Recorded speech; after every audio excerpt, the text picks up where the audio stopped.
All right, sorry, thank you. Oh, you missed 3/4 of the fun. I know. So, and officers like lieutenant or higher were often elected if they were able to both read and write. So that's the Civil War. Then we get into the progressives, where we talked about, it was more about ascribing and improving the physical structure of rural schools, trying to eliminate the so-called nepotism of the Board of Educations. And also, let's not forget that before the professionalized standards of teaching came into play, a lot of the teachers in rural areas were either young men on their way to be lawyers or doctors or business people, or they were young women who were 14 to 18 years old. Quite often the pay differential was massive. And quite often also, one of the areas that would happen is the reform movement identified you gotta fix the problem with the teachers by fixing the boards. And you also had to fix the boards, and you had to make them pay money. And the reason why was the buildings would fall apart. The buildings would literally be picked up and moved depending upon who controlled the school board. And finally, rural roads as we know them were nothing better than mud tracks for most of the season. And so most of the kids needed to walk to school, and they needed to do that when their parents didn't need them at home for not only farm chores, but business chores in the villages, and also taking care of their younger siblings. I want to end my rant really quickly on this point that the development of testing at the World War I moment by Stanford and Binet of said university out in California, and the creation of IQ testing basically upchucked education all over the place. And the reason why I say that is specifically, before that time, the idea was, could you read, could you write, and could you do arithmetic?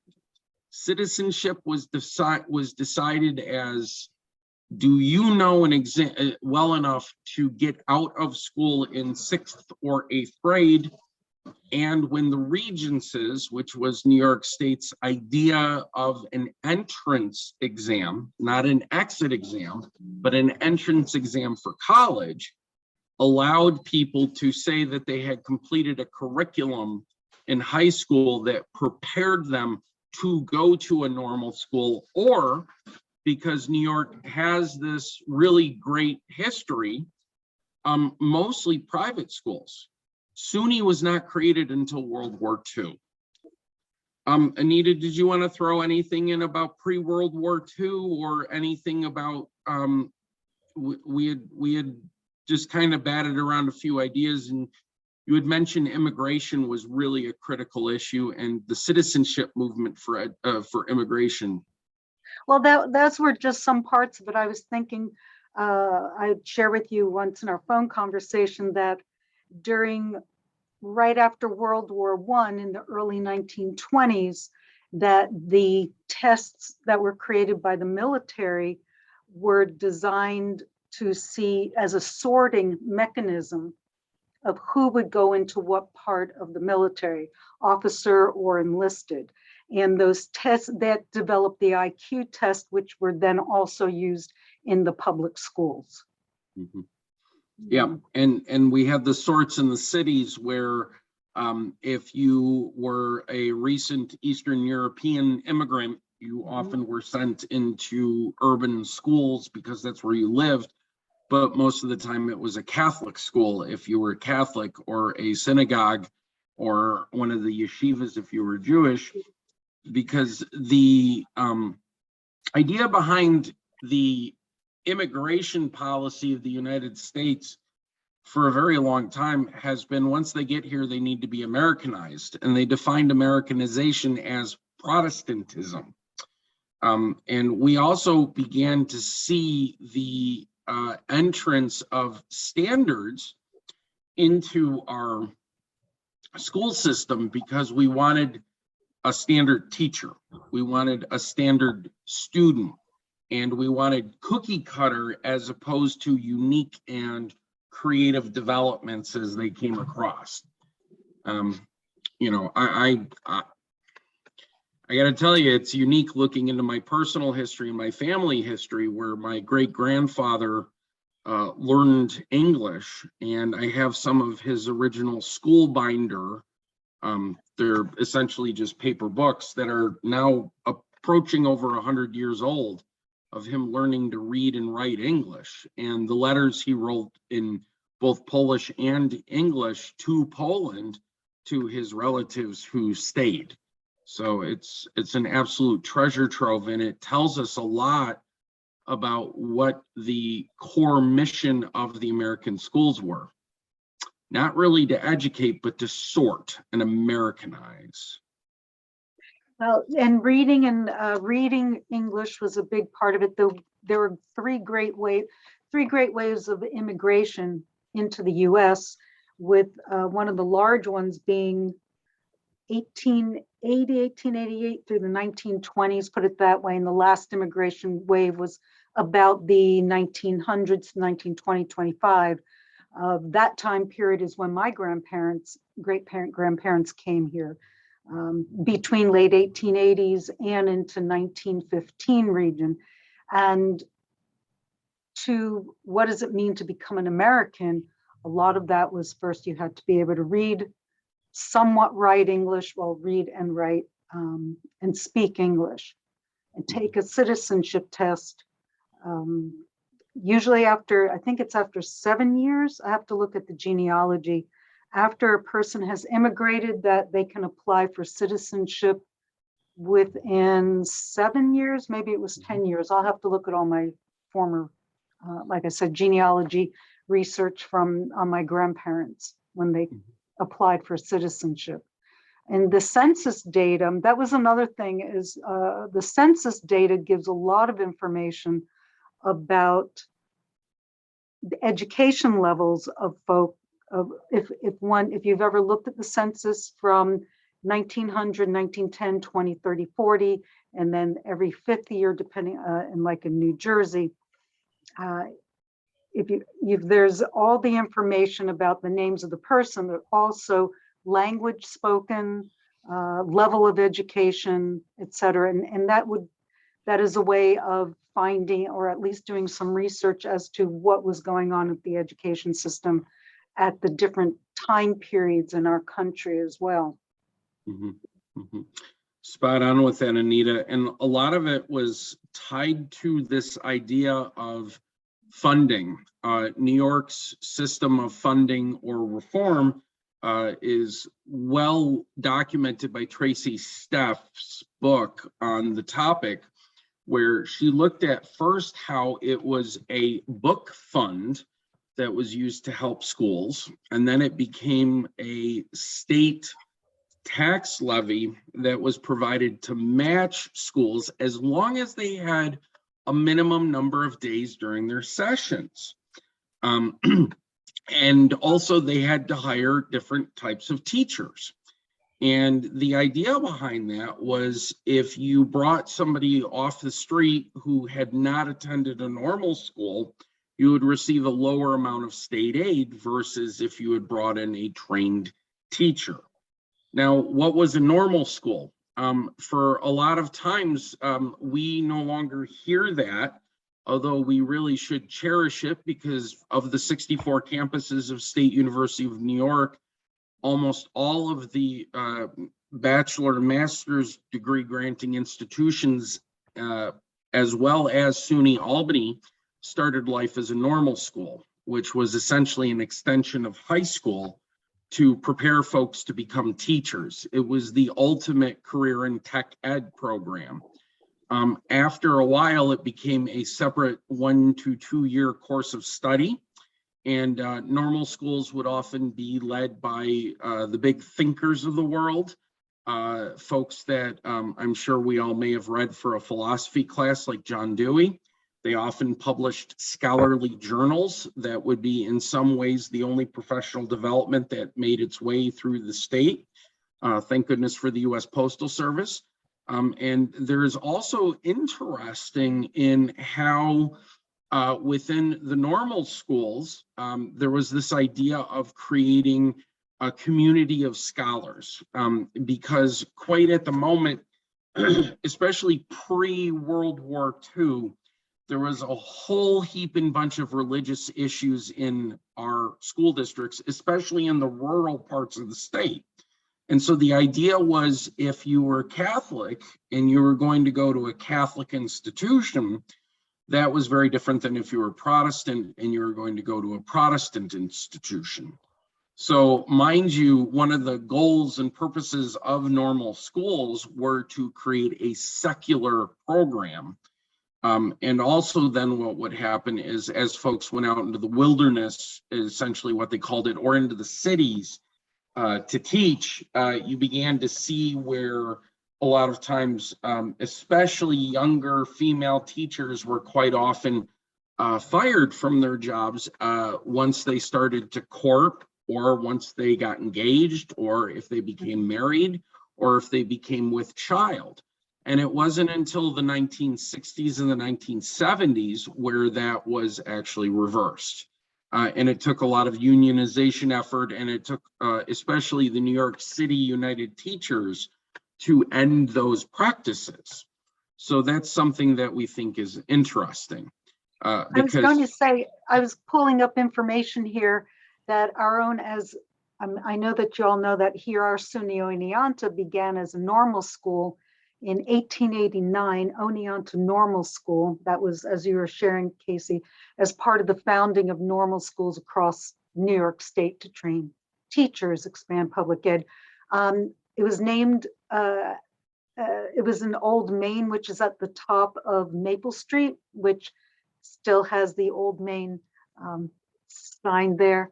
And the first school's principal was James Milne, which we have Milne Library. For nearly 40 years, Old Main was the only building on campus, but then 1933, Bugby School was built. And where I live, the owner's daughter next door and downstairs, they went to school at Bugby when it was an elementary school and then was the high school before the big high school was built. And now it's the, well, where Aaron is and where you both are right now, sitting up there on the third floor. Yeah.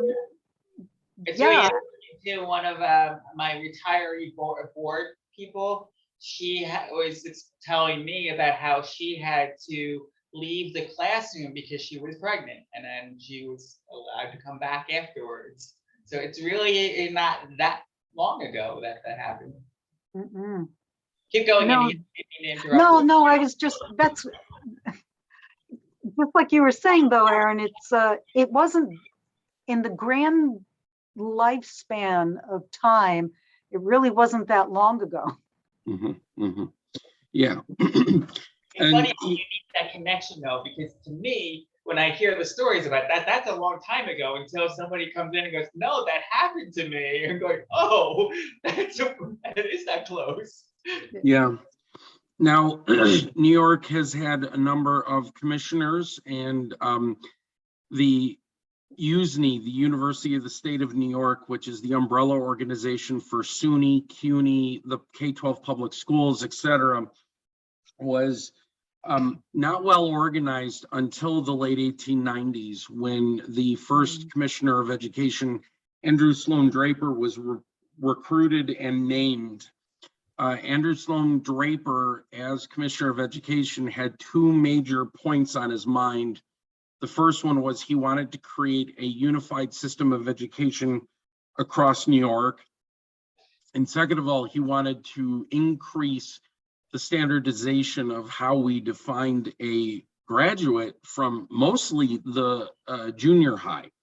During the time period, there were philosophers around who in the late 1890s, early 1900s, identified the high school as what they called the people's college, because college admission was so restricted up until very recently with the creation of community colleges and a number of schools that, frankly, for financial survival, have gotten rid of all admissions requirements except can you pay the bill? What we saw was a unique group of people going on to college in order to become ministers or to become highly specialized and highly skilled, like engineers or surveyors. Teaching, like I said, was part of the normal schools. Even doctors and lawyers, until very recently, could practice without a college education. And it wasn't until the implementation of the Board of Regents oversight and the national professional organizations that you began to see requirements for college education. Just like it's within my professional career when a master's degree was required to become a licensed New York State permanent teacher. Prior to the late 1990s, you did not need a master's degree. But when we had this flush moment, the state decided that one of the cut points was going to be you needed to have a master's degree unless you were already certified. World War II brought about another set of issues. We, of course, had the language issues where during World War I, there was a lot of anti-German fervor. We lost German as a language in a lot of places. We also lost Japanese and Chinese as languages to be studied. And many Eastern European languages lost their way as well, except for in some of the urban city areas, such as Buffalo, which still to this day retains a Polish high school class for students who are interested in taking Polish. You begin to see the suburbs after World War II begin to grow and develop because of a huge migration from rural communities to urban communities. You also begin to see the Commissioner of Education very shortly, who had led the national movement towards educating during World War II,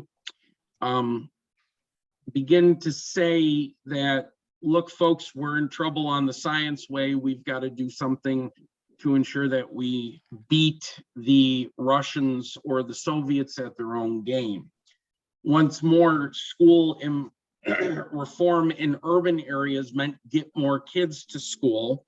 And with the creation of the GI Bill, you begin to see another form of progressive movement, which was people need to have an opportunity to use education as a way to move through and beyond classes.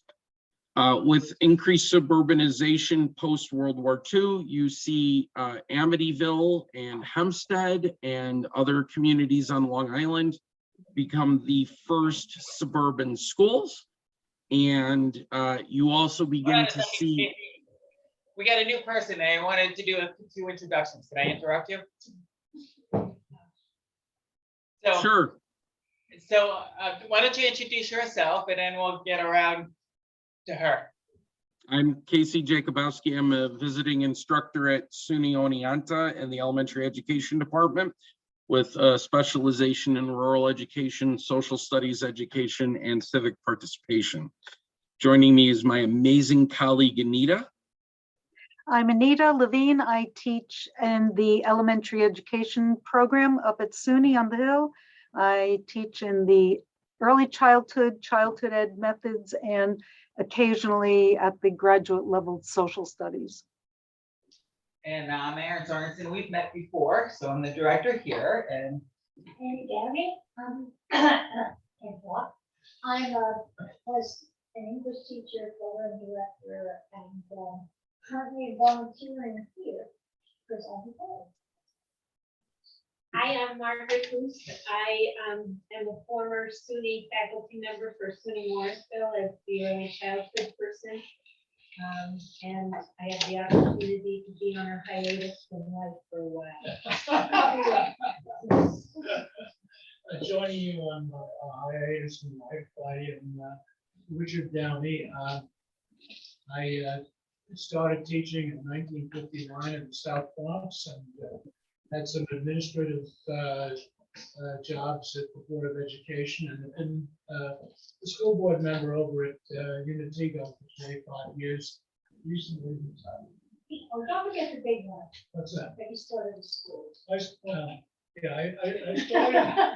started a school that in about 1972, that when I thought about it, like 40 years later, it really was the first charter school. We were funded by city and federal money, and but we found our own building, we hired our own teachers, and that was the teachers hiring the teachers.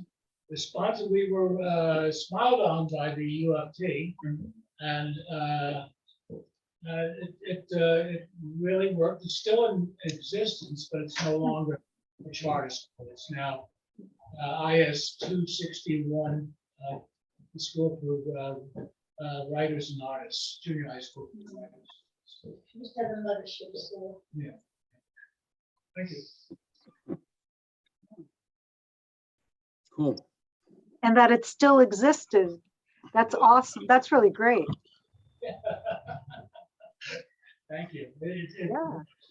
I went back, and when I left,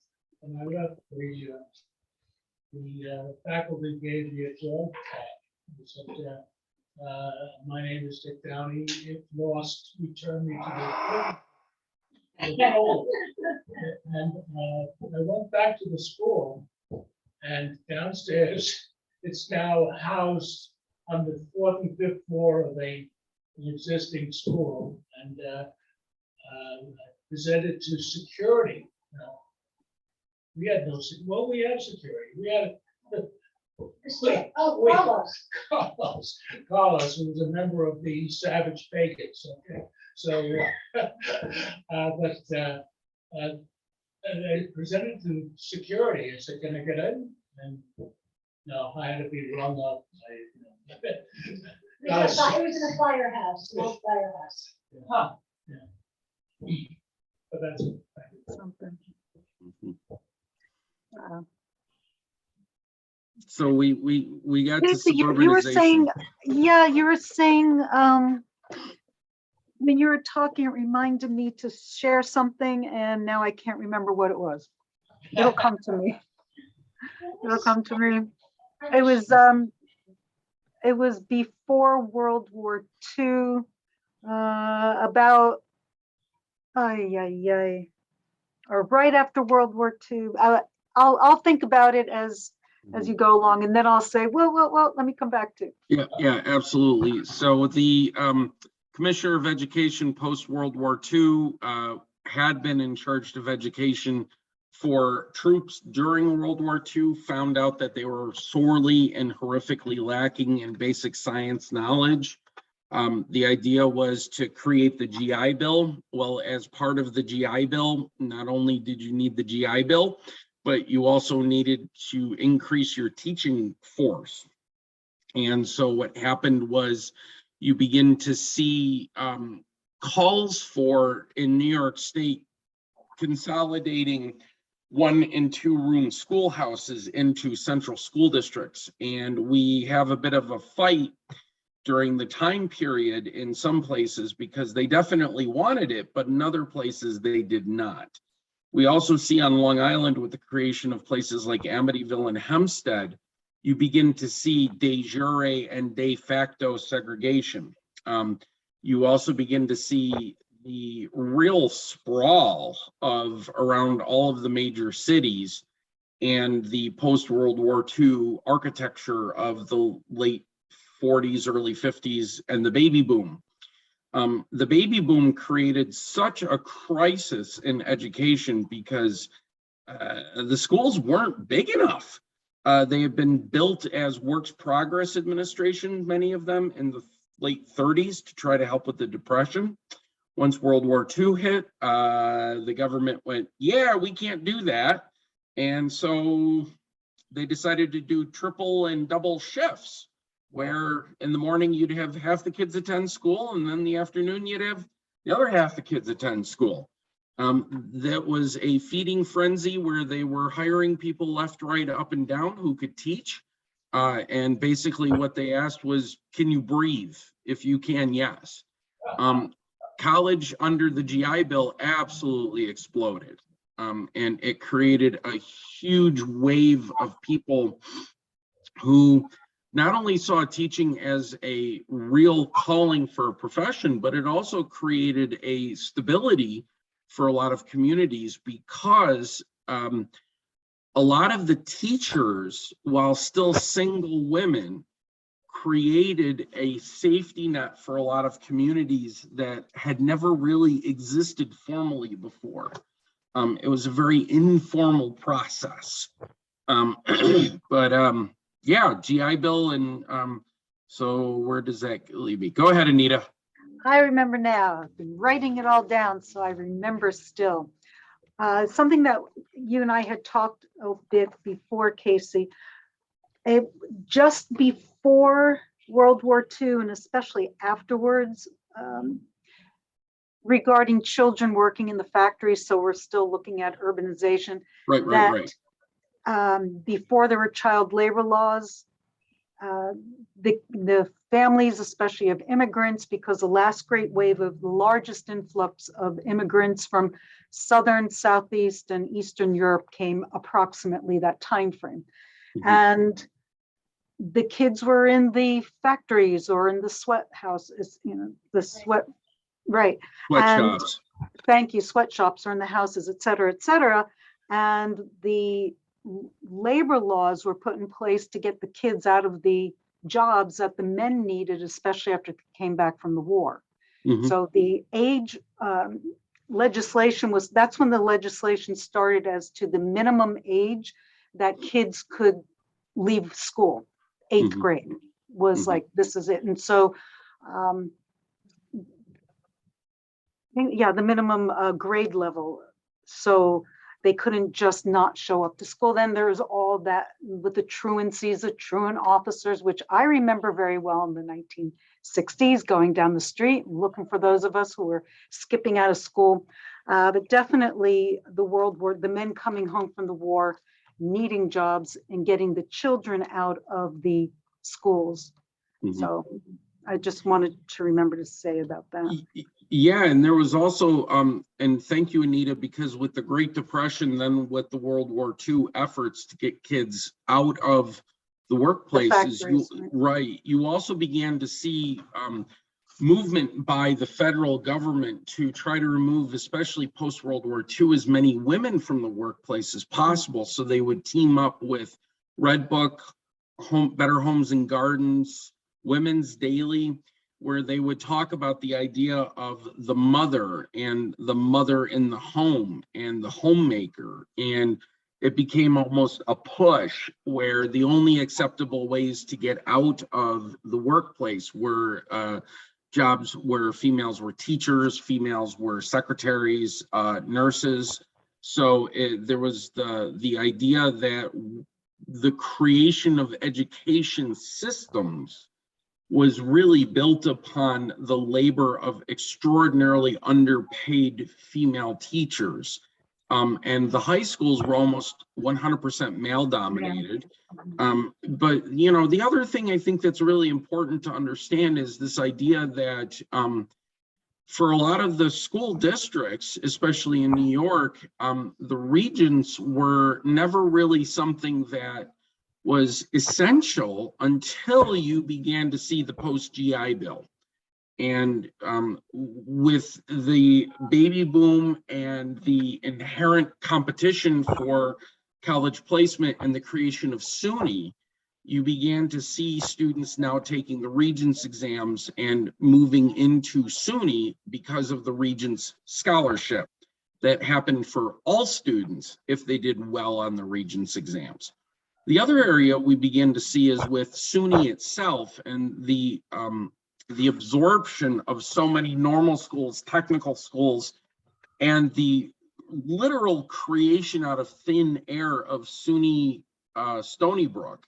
You begin to see, and the community colleges begin to develop for technical reasons, a low-cost secular alternative to places like University of Rochester, RIT, Syracuse, Lemoyne, some of these other schools that had been founded in the early 1900s as nursing schools and teaching schools now began to realize, hey, there's money in them, their GI bills. And there's also money in the fact that now people are beginning to go to school to obtain a liberal arts degree, which was very few and far between, except for at especially private women's schools. And New York has this really interesting history in higher education where you have specifically in Oneonta, a normal school, and Hartwick. Well, Hartwick was the place where the boys went to school. Oneonta was the place where the girls went to school, and they would have mixers. And if you go a little bit further up the northwest or the I-88 Anderson, you will see Albany, where you have the College of St. Rose, and you had Rensselaer Polytechnical Institute or SAGE. And the idea was, yes, let's mix them. And so you had this real true idea of creating a almost socially constructed society where men were encouraged to marry teachers, nurses, undergrads from the more private liberal arts schools that were in their backyards. The other area that we really begin to see post-World War II is with the immense urbanization, the immense technical changes before we walk into the Vietnam crisis, OPEC, and the real utter destruction of the economy as we knew it. A lot of folks looked at education as something that a lot of people could do, but men were still primarily the force of higher education.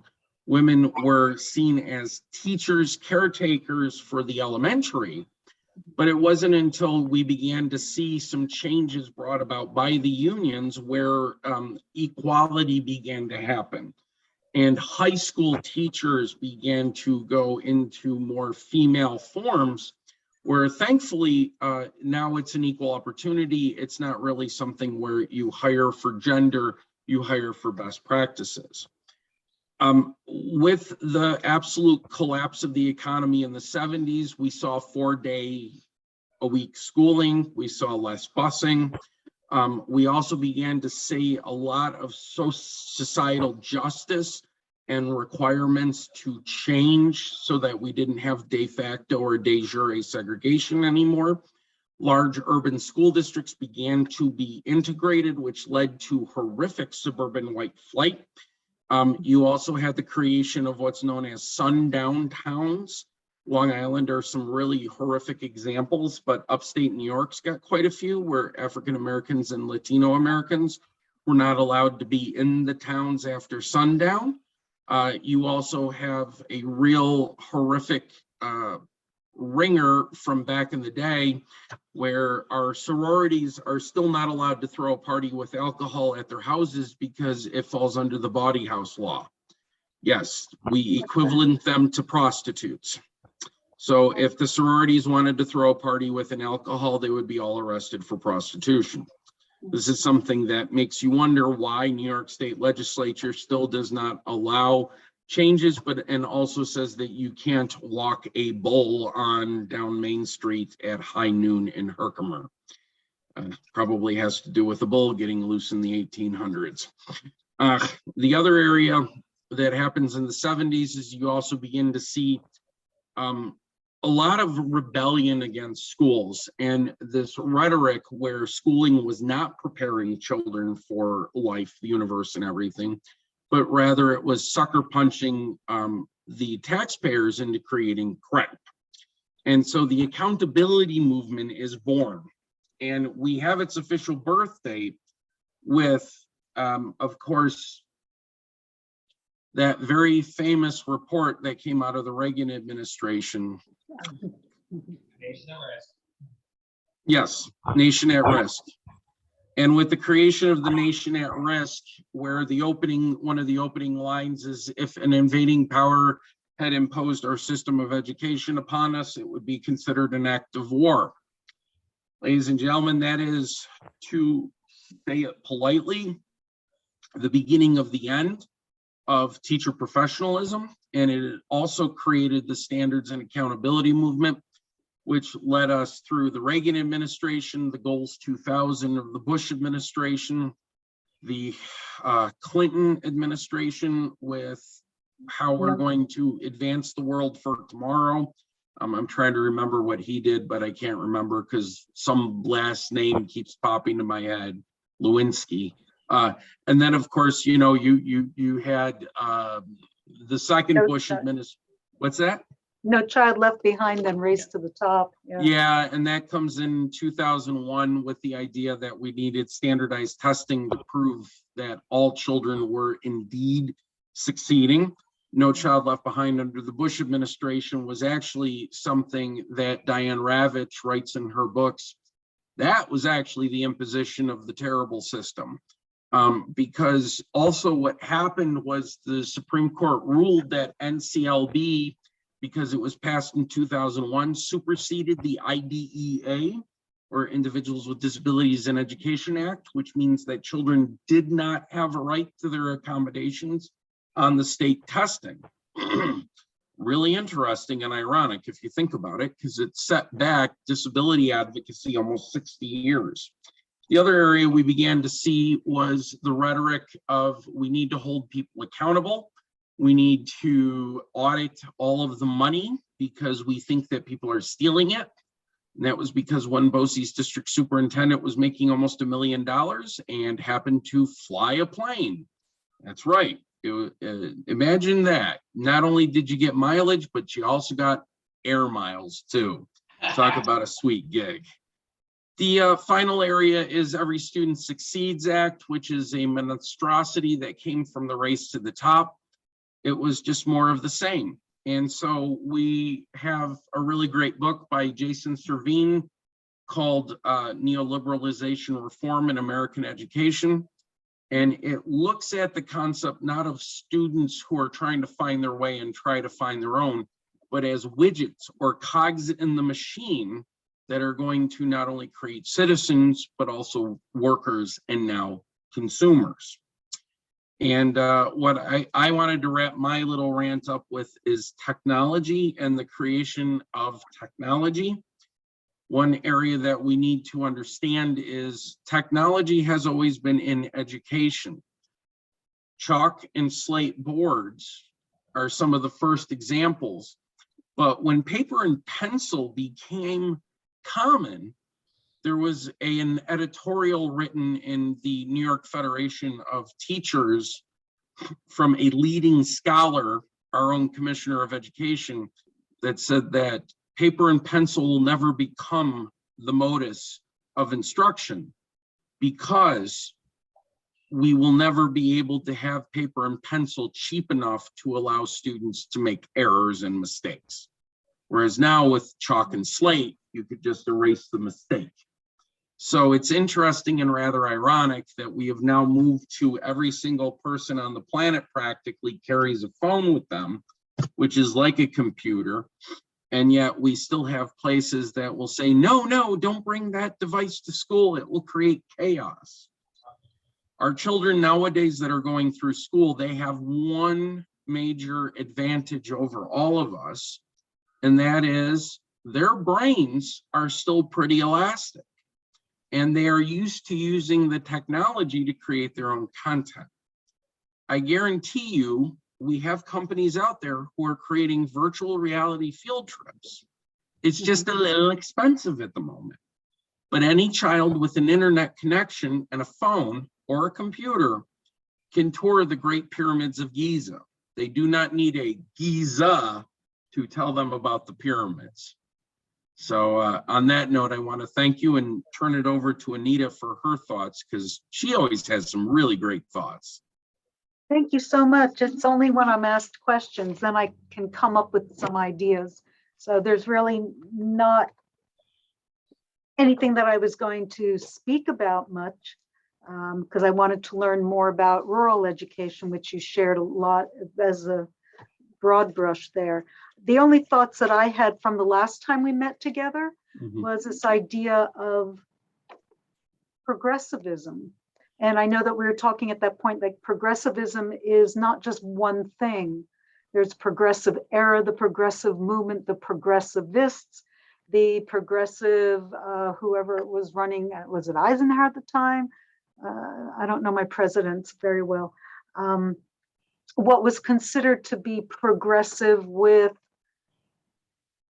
manufacturing, with also, of course, education, what was considered to be progressive with testing and what have you. And so the idea of a progressive movement wasn't just one thing.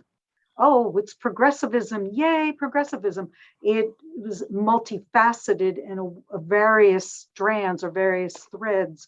And so that was the one thing that I had been thinking about. The other part that I had been thinking about when we met last time was the idea that John Dewey's work was taken, he's considered the ultimate progressivist, right? Progressivism, the father of this, that, and the other thing.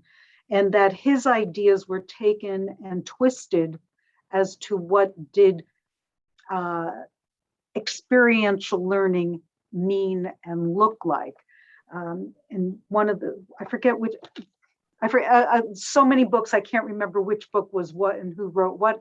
Unlike you, Casey, you just remember all sorts of so-and-so read and wrote.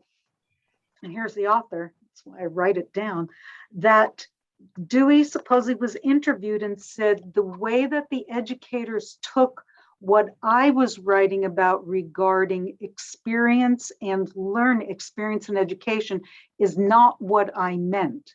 It wasn't that the children would be free to just explore and the teacher is just on the side.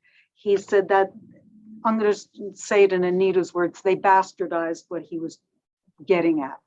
It was that the teacher still has the goals, the end in mind, and the teacher has to know where the students are to go and then create these situations by which then the children can, whatever their ages may be, then can develop the experience or have those experiences that will lead toward that end point in mind. The teacher has to know their stuff. The teacher just cannot be on the side, oh, they're experiencing, therefore they're learning, and this is progressive education. And Dewey was very unhappy about that. Right, and that brings up Maria Montessori's work of Montessori and the idea of Montessorianism. It's okay. So Montessorial education, where it is learn to play, and the idea of you do your own thing. Between Montessori, Dewey, as well as other theorists, you begin to see how people really don't read the books well. They don't read them closely. So I also wanted Anita to just talk a minute about the Wartime School book she gave me. There's this great book about how wartime efforts change schooling. And if you could just a smidge about it. You have the book, so I don't have it with me. Make sure you give it back to me, my friend. I will. It's a Peter Lang book. It's a pretty expensive book too. It's like $60. No, it shouldn't have been. No, I didn't spend that much for it. It's the only book that this guy wrote, professor wrote, and it's really fascinating about how the wartime efforts totally changed schooling in the 1920s. And that was partly where I referenced with the testing, and also how wartime schools were developed for the wartime effort and what the children, and thus as they were getting older, were to be taught because they were going to go into the military. And through the war effort, World War I, World War II, I think the book focused mostly on World War II. I don't remember, Casey. Again, you have the book. Where is it? Right? That. What was the professor's name, if I may ask? Yeah. You know Lang? He said Peter Lang. No, that's the publisher. Uh, I will get it for you right now. Gerard Giordano. I'm going to put this in the Wartime Schools, How World War II Changed American Education. Let me put it in the chat box if I could get my mouse over there. Gerard Giordano. There you go, Aaron. And it's just an excellent book. I don't know where I found it, how I found it, but I had found it. And it says here, the politically conservative educators of World War II dramatically and rapidly altered policies, programs, schedules, learning materials, classroom activities, and the content of academic courses. And it goes on from there. So Giordano. It published in 2004. Excellent book. Yeah, and that also reminds me about during the Cold War, the amount of money that was put into science, technology, engineering, humanities, foreign languages, history, and civics because of the idea of the anti-communist work. So many people earned their PhDs during the Cold War, and so many people became educators because the federal government used a significant amount of national science money under the wartime effort through the Pentagon and others to educate people, because it was believed that the only way we were going to make sure that we could beat the Soviets and the specter of communism was by having well-educated scientists. So rather a unique. To that later on, because most of the people who got the education were males, and then I think it was Title 9? Title 9 began putting money in, federal money in, to put women in the sciences. Kind of the other side to that.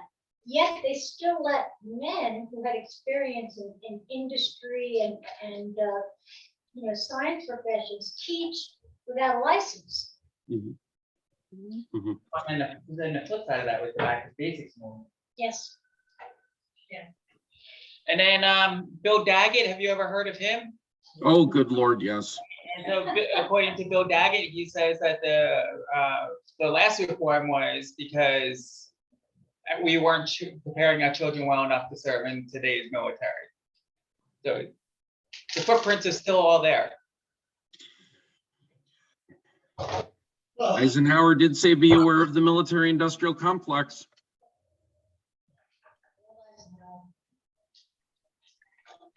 You can buy the book used for $30. I saw that. I wonder if it's at the library. Somebody mentioned it at another place. No, I didn't like that. It's a wartime schools. So we've kind of lectured at you for about an hour. Do you all have any questions for us? I want to thank you for a trip down memory lane. Right, so you may have lived through a lot of this. Yeah, starting with Bill Daggett. I mean, but that's another story. But my parents came over from Ireland, and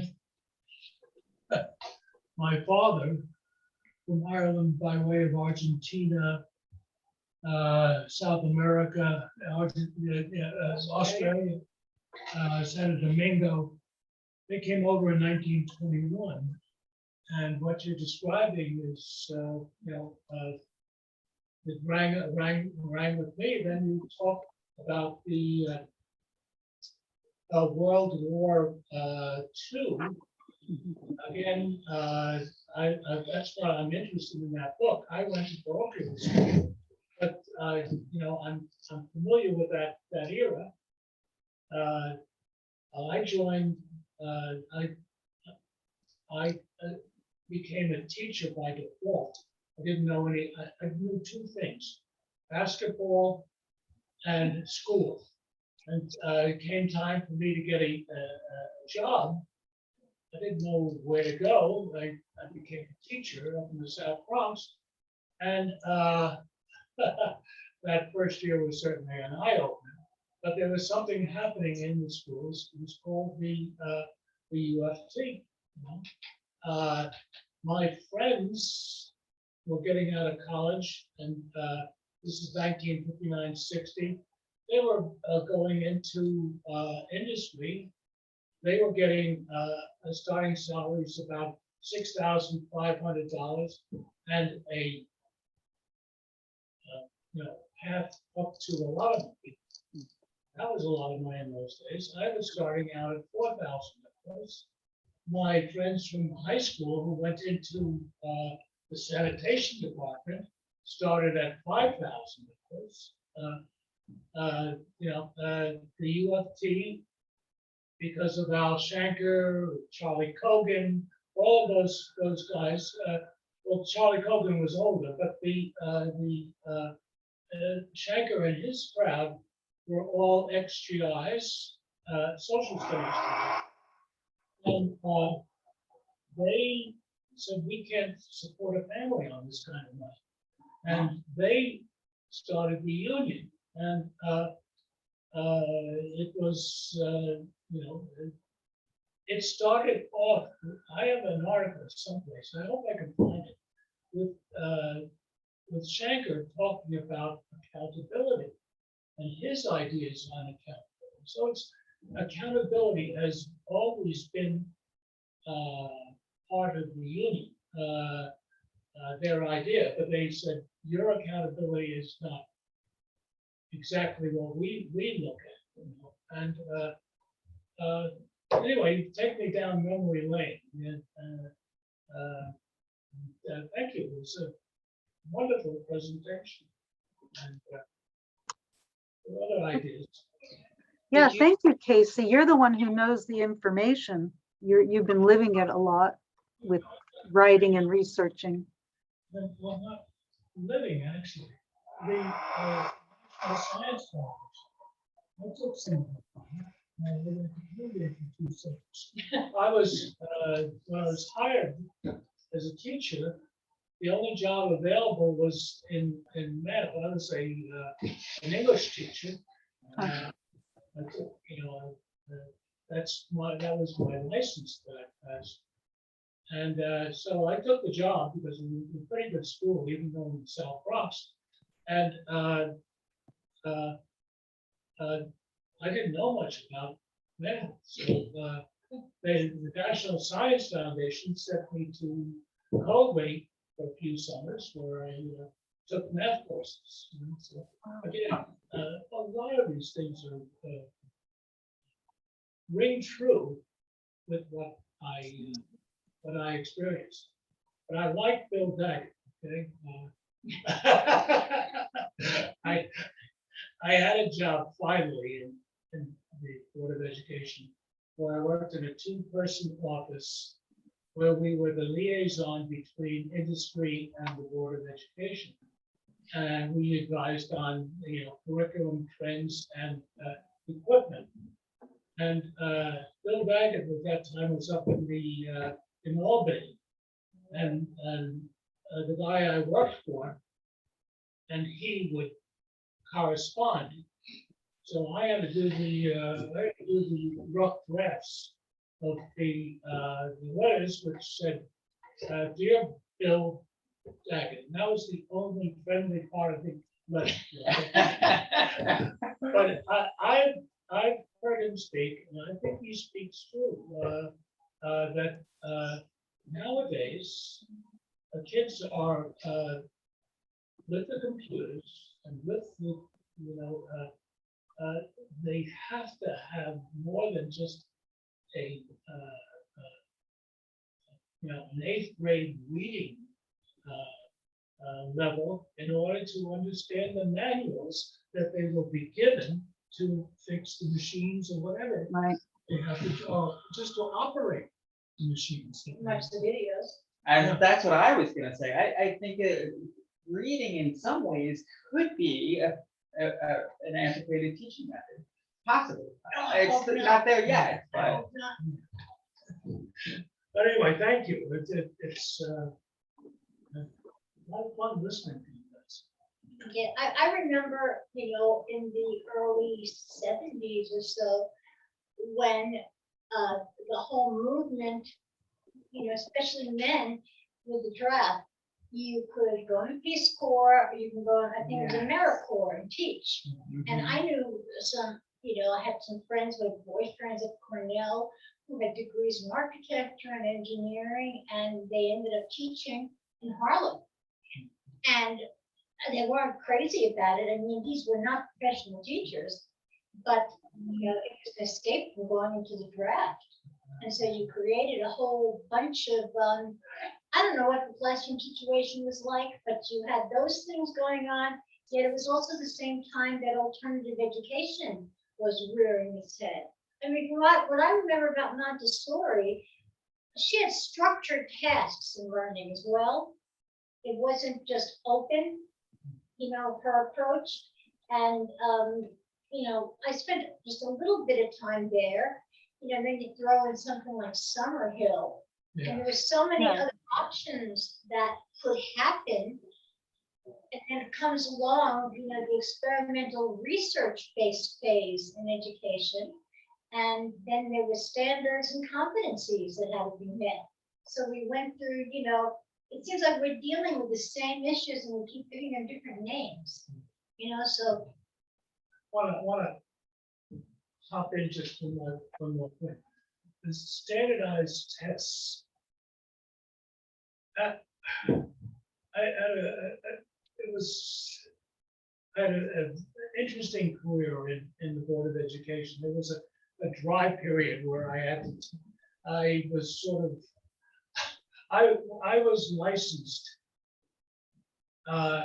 as a junior high school teacher, but I was teaching in high school, and they had a callback. You had to teach almost biblical, taking a census. You had to go back to where your license was. So I ended up at a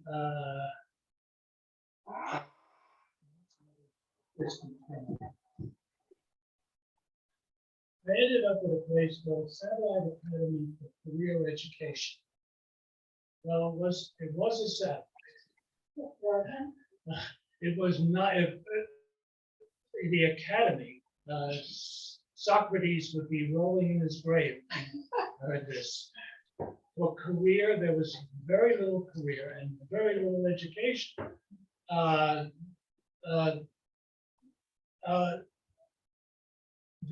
This was a farce. it was jail or settler. In a way, it gave kids a diploma, but there was very little education. A lot of the inner city schools were similar. And so the intent of the standardized test is to say where you really are in the educational step ladder. Okay? That was the California Achievement Test. Well, no, That's after. yeah, this was, anyway, I think that's some of the reason for the standardized tests.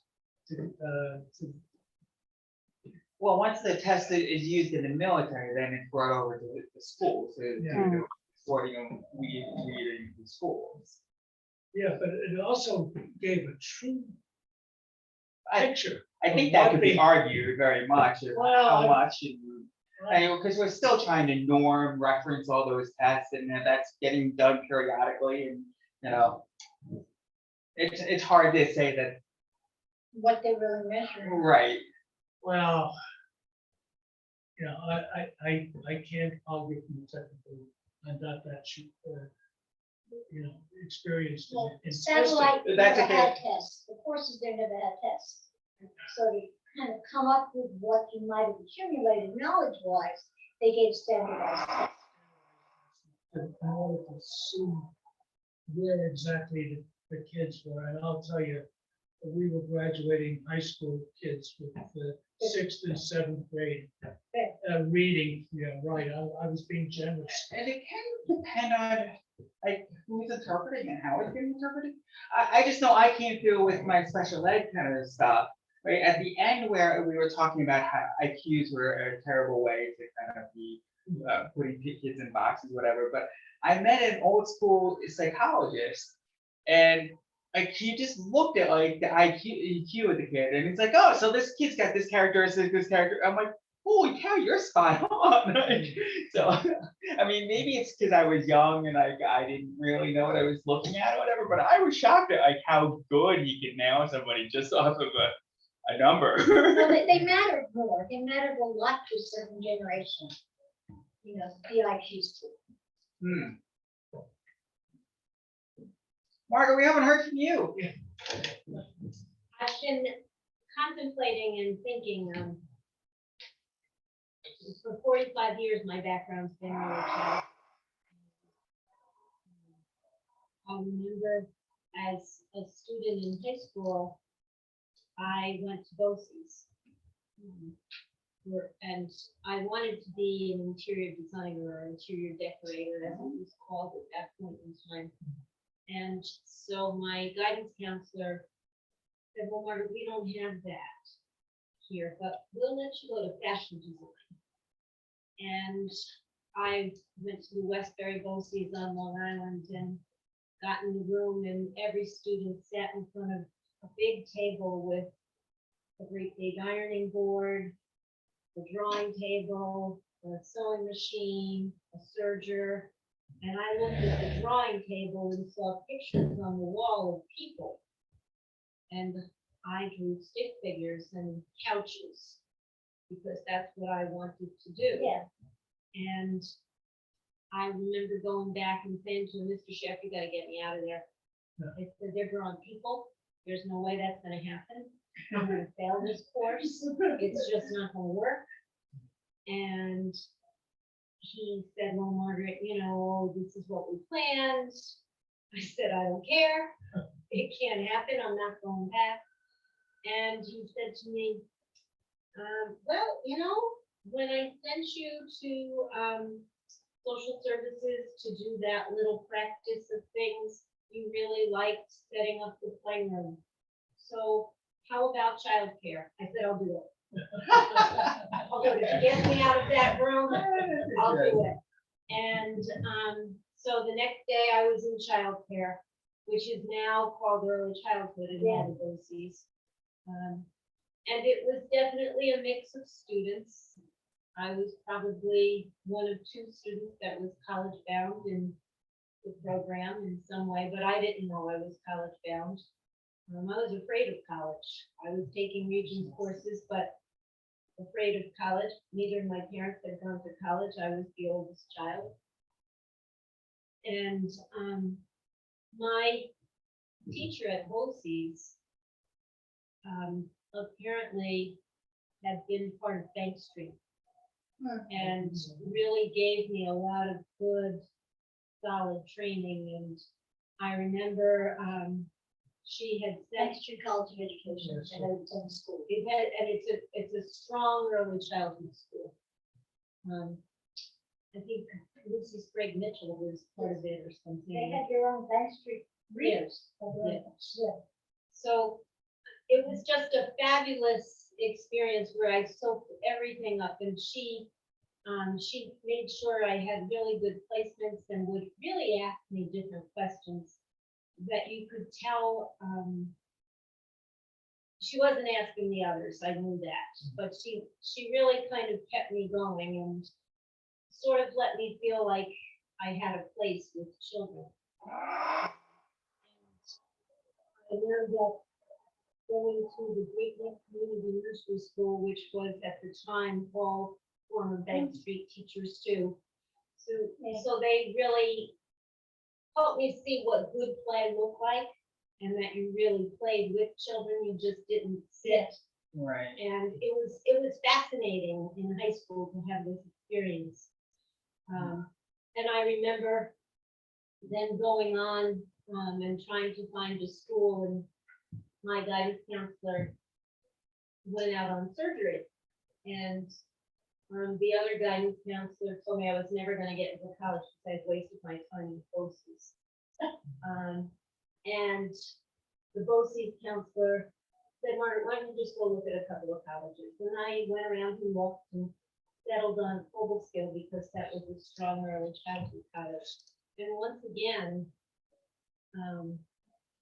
I really learned a lot about open-ended instruction where you build with the end in mind, but you really play and you build from play. And I find that even in teaching that now, when I was teaching that for the past 15 years, people fight you on it. People fight you on it. They want the cutesy art. They don't want children to create.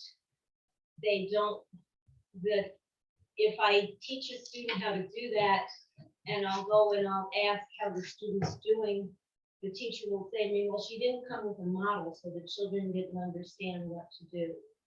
And I said, there wasn't supposed to be a model. The children were supposed to create. So it's interesting to kind of look at that. And for those of us who come through early childhood into the older child, when you have that strong early childhood background, it's very different than when you come into elementary and go down to early childhood, and you can tell the difference when you're someplace. And I was with someone for a year who said to me once that in the pre-K program that was part of his school, they only played on Fridays, and it was a 5-day week because that's when they had time. And I was kind of appalled. Like, I thought, just shut up, nothing you to say right now. But as I watch and visit different schools, I noticed that a lot of toys are gone in kindergarten. Oh, yeah. And yet, State Ed and the Office of Early Education has some great videos out there that says play is what's supposed We to be fought there. a lot to get those back in, because when that original reform came out, it did not have that, and there was a lot of advocacy work to put that back in. So there's a lot of mixed feelings out there, but I remember when I came to Suco years ago as a student, and I was in a kindergarten education class, and she had us go out to a local school as part of our class. So I went to Milford nearby, and this was the 70s, so I kind of remember. And I remember sitting there at the table with the children while the teacher counted the milk money. This, and you know, it was 4 cents. 4 cents. So, you know, it was never easy like a nickel or anything. 4 cents, and it never added up right and stuff. So the children had dittos to do while she counted the milk money. They came in and they were supposed to put their stick in the cup and give her the milk money and sit down and do the dittos. And there were 2 different tables, and there was a really smart little boy at one table, a really smart little girl at another table. There was a little girl who struggled and a little boy who struggled. The little girl sat next to the smart little boy, because they could choose their own feet. The little girl who struggled they chose the opposite sex. But anyway, when they were doing the ditto, I would watch, and they would do whatever the smart child did. So I thought to myself, I wonder if she thinks both of these kids are smart, or if she just doesn't know. But it looked exactly. And it took me, I mean, I was just this little kid sitting there, like college kid, like, oh my gosh, these kids really are copying or whatever. And I used that example in my classes, and I said to the students, is that kid cheating? Or does that kid who's 5 years old just know that was right? I'm gonna put whatever they put, because they always get everything right. They're the smart kid. So at 5, was that child cheating, or did that child just know Survival this skill. is really the one that you should, whatever he We says is are right? copying, right? We undervalue copying. No, seriously, we undervalue copying, and this is one of those things that I will kind of bring up when we talk about diversity and things like that. The Asian cultures really value copying, right? You think of the old Chinese art, right? You know, it's like you do it over and over again, and you try to match the master. And then, you know, World War II came and the Japanese took apart the American cars, saying, how do we copy, right? In this society, we find it highly offensive, but it's a fantastic learning method. Well, I have to admit, I never had a right. I'll sit in my seat 100 times on the board. But with something I get wrong on a spelling test, I had to write it 10 times, Well- you know, and I didn't remember it. I don't know if that is so great, but. Well, no, I'm just saying, from looking at it, having it in my hand and writing it, So the motoric memory. Yes. component, yeah, it used a certain kind of memory. Maybe. But, you know, by the time, I don't know, when you were in high school, you had a commercial program at our high school and an academic program. And the academic programs that I were in, they didn't want me to take, my last year I had spaces, and I didn't want to take super advanced American history. I wanted to take merchandising and typing. And I had a fight. I got one of the two, and my parents sent me to typing school at night. But I don't know when they stopped giving a commercial diploma. But clearly, there were different norms. You know, I don't know how you got into a commercial program. I never thought about that. What do you mean a commercial? It was called a commercial diploma. Did you ever hear that? New York City? It was commercial, a diploma, and academic, and the requirements were different. They were So both that- diplomas. New York State eliminated all but the Regents diploma under Rick Mills in the late 90s, early 2000s, and then they realized they needed to bring back the safety net. And then what happened was we now have tracking again. You now have a Regents diploma, Regents with honors diploma, Regents with designation diplomas, Regents with with endorsement diplomas. So yeah, to the point that was made earlier, about once every 30 years, because that's the lifespan of most people in terms of professional lifespans. So. Because our classes, you know, in the city, you know, you had class 2-1, 2-2, 2-3, 2-4, and you knew if you were in 2-6, you were in the slowest class. You know, you were the slower children, and if you were in 2-1, you were with the. You know, We the do have a better children. variant of that now, the CDOT's credentials. It's not a diploma, but it is a specialized graduational component, Mhm. and you have to demonstrate working skills. So I would imagine it sort of fits there, sort of, but this is really for kids with lower end kids. I mean, it's not supposed to be that way, but really that's. Well, we had the competency test rather than the Regents test, that changed a lot too, but you could not apply for college with a commercial diploma. And all the teachers were okay. certified, you know. So, I mean, so that would be in line with what we're doing now with the CDOT diplomas. Yeah. Or credential rather, yeah. Yeah, But are we really teaching in a way that empowers students to learn?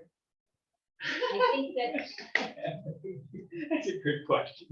I think we're teaching them how to take a test, and we're teaching them how to pick apart a math problem, but I'm not so sure that we're teaching them how to own their own learning from time to time. But maybe it's just me no. being sinister. Well, we have that conversation within this group, but, and I shared with you that many times the other directors of other teacher centers, some of us kind of go to the point of, well, maybe we just need to get out of the way because we have the older value system, and the system will be better if we just get out of the way.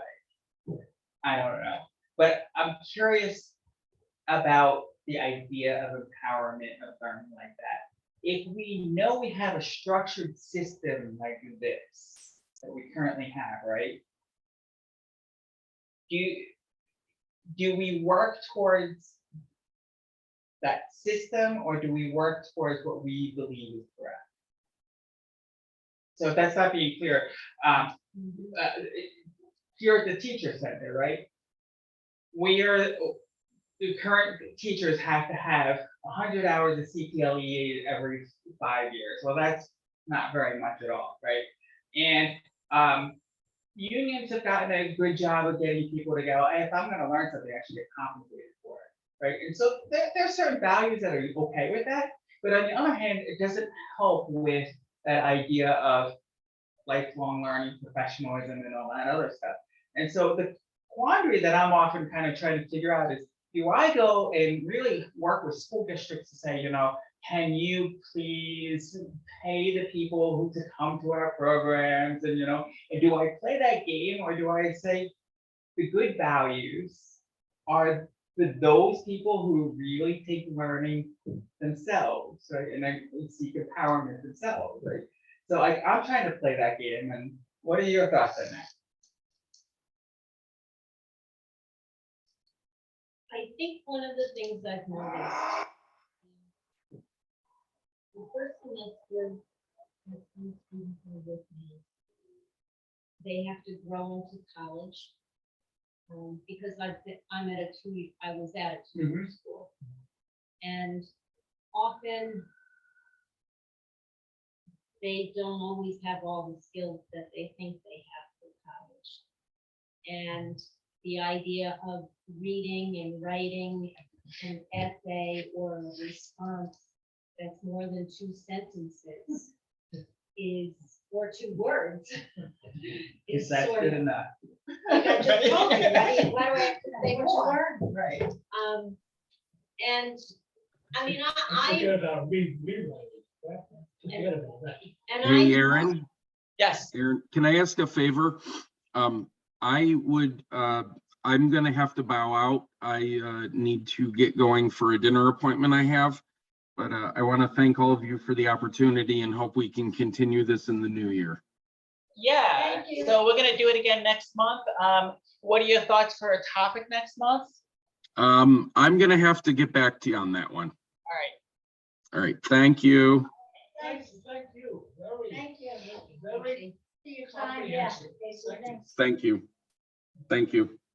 Have a good one. Go on. I just think that as someone who struggled with writing That's me. myself, Yep. I can understand what it's like to struggle. Yep. But there's a lot of resistance to doing the work right now. Yes. And students know technology for fun, but they don't know technology as a resource for academics. Yep. And to Although they're teach, getting much better through the pandemic, they've gotten much better. to teach them that skill and to say, no, you're going to have to go and find these articles and read them and download them and print them and, some of that, and have them say to me, that's so much work. Yeah. Yes. And I want to say, Sunshine, you're not spending all weekend in the library. Yep. Shut up and do it. Yeah. And I realized that, I probably had it easier than my college professor who didn't get to copy anything the way I got to copy it at 15 cents a piece or We had whatever. the luxury of microfiche, So as I think about it, I realize that I may have complained somewhat, but there's more of a reticence right now to reading academics. And can't you just tell me what it says, Margaret? And I'm like, no, Everything has to be fast. I'm not gonna tell you what it Uh-huh. says, because it's your job to read it. Right. And it's your job to think about in our class discussions and in the textbook or in the article I gave you, does the research that you just read align with that, or does it take it in a different direction? And they'll say to me, I don't know, it had too many big words. It's critical thinking. And Out the door. it takes a bit to get them back to that and to understand, like by the 4th semester or the 5th semester, because some of them they go 5 or 6 semesters before they're finished with a 2-year degree. If they do just 12 credits at a time. They grow into it, but it's almost as if they're kicking and screaming along the way. Mhm. And I just wonder if we're doing them a service in school, or if that's really the type of student that I'm giving the opportunity to go to school, who didn't go to school in the past, and changing how Main Street thinks, or if this really is what's happening in education and would have been me if I were there now. Spoon feeding. It's what I believe is what's happening in education. But I wanted to go backtrack for a moment. You were talking about the open-ended play structures and kids not really wanting to be creative in their thinking, right? Have you noticed the trend? Has that always been the case? Has it gotten worse? Is it about the same? What's interesting to me, I did a little stint in public school this fall. Very many. Yes. And I wouldn't use coloring sheets and I wouldn't use dittos, and I would quietly just get rid of them when they came into my room and just let kids draw. And they drew the most amazing stuff. And were very, and there was, I always just let them have paper and let them draw. And for me, I was excited to see that drawing and excited that they were representing things through drawing. Of course, there was a lot of Minecraft and a lot of computer games that they were drawing with monsters and stuff. But some of the most creative things. And then the girls all drew those little animals with little hearts all over the place. But they were drawing, and for My Little me, Pony. maybe that was it, I don't know. It was- 70s. But there were tiny little ponies and stuff and dogs and things. Hello But Kitty. it was exciting for me to see that the children were willing to draw and create. So this, the hard part was that others didn't embrace that as real school. You mean your colleagues? Colleagues and others. Engaged students is not learning. Well, and it was kind of interesting because early on, I had read Amelia Bedelia the first week and acted it out and just acted real So love silly. your video. And they wanted to hear it again. So I pretended to be Amelia Bedelia and cut pieces of paper and drew a chicken and dressed it That's the and chicken. just all of these things and drew the drapes. And all of a sudden, they all had pieces of paper and were cutting the towels. And they said, Ms. Luce, we made towels. You changed the towels. And we changed the towels. And they said, let's hang them up. So there was one bulletin board that was empty. And I said, okay, we'll hang them up. And we hung them.